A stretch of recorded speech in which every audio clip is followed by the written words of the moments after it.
As President Donald Trump carries out his mass deportation plan, we're seeing industries impacted all across the country.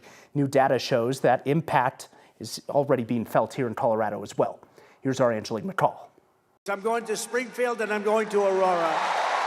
President Trump promised mass deportation.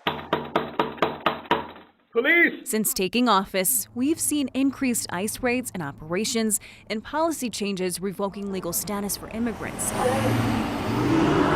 Those changes, the Pew Research Center says, has translated into a decline in the immigrant community. New data shows that 53.3 million immigrants were living in the U.S. in January 2025. By June, that number shrank by about 1 million people. And as a result, we saw a 1% decrease in our migrant labor force, down 750,000 people as well.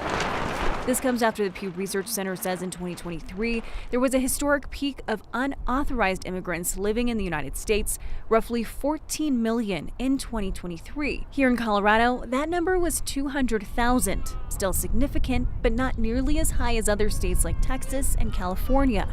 Numbers that today are still in flux as President Trump continues changes, already putting into place 181 executive actions that have impacted migration patterns and deportations for those who are already here.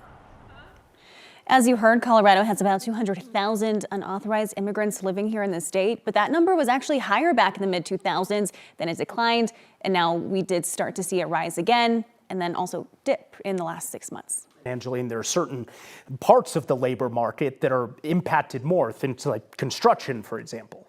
Yeah, we know that actually the immigrant labor force makes up about 20% of the entire labor force, and we saw a 1% decrease, right? Just in the last 6 months alone, we saw major industries like hospitality, construction, and agriculture as some of the main impacted industries because people are obviously getting deported, self-deporting, or choosing not to come here. And we're just starting to see those impacts. Angelique McCall reporting. Thank you.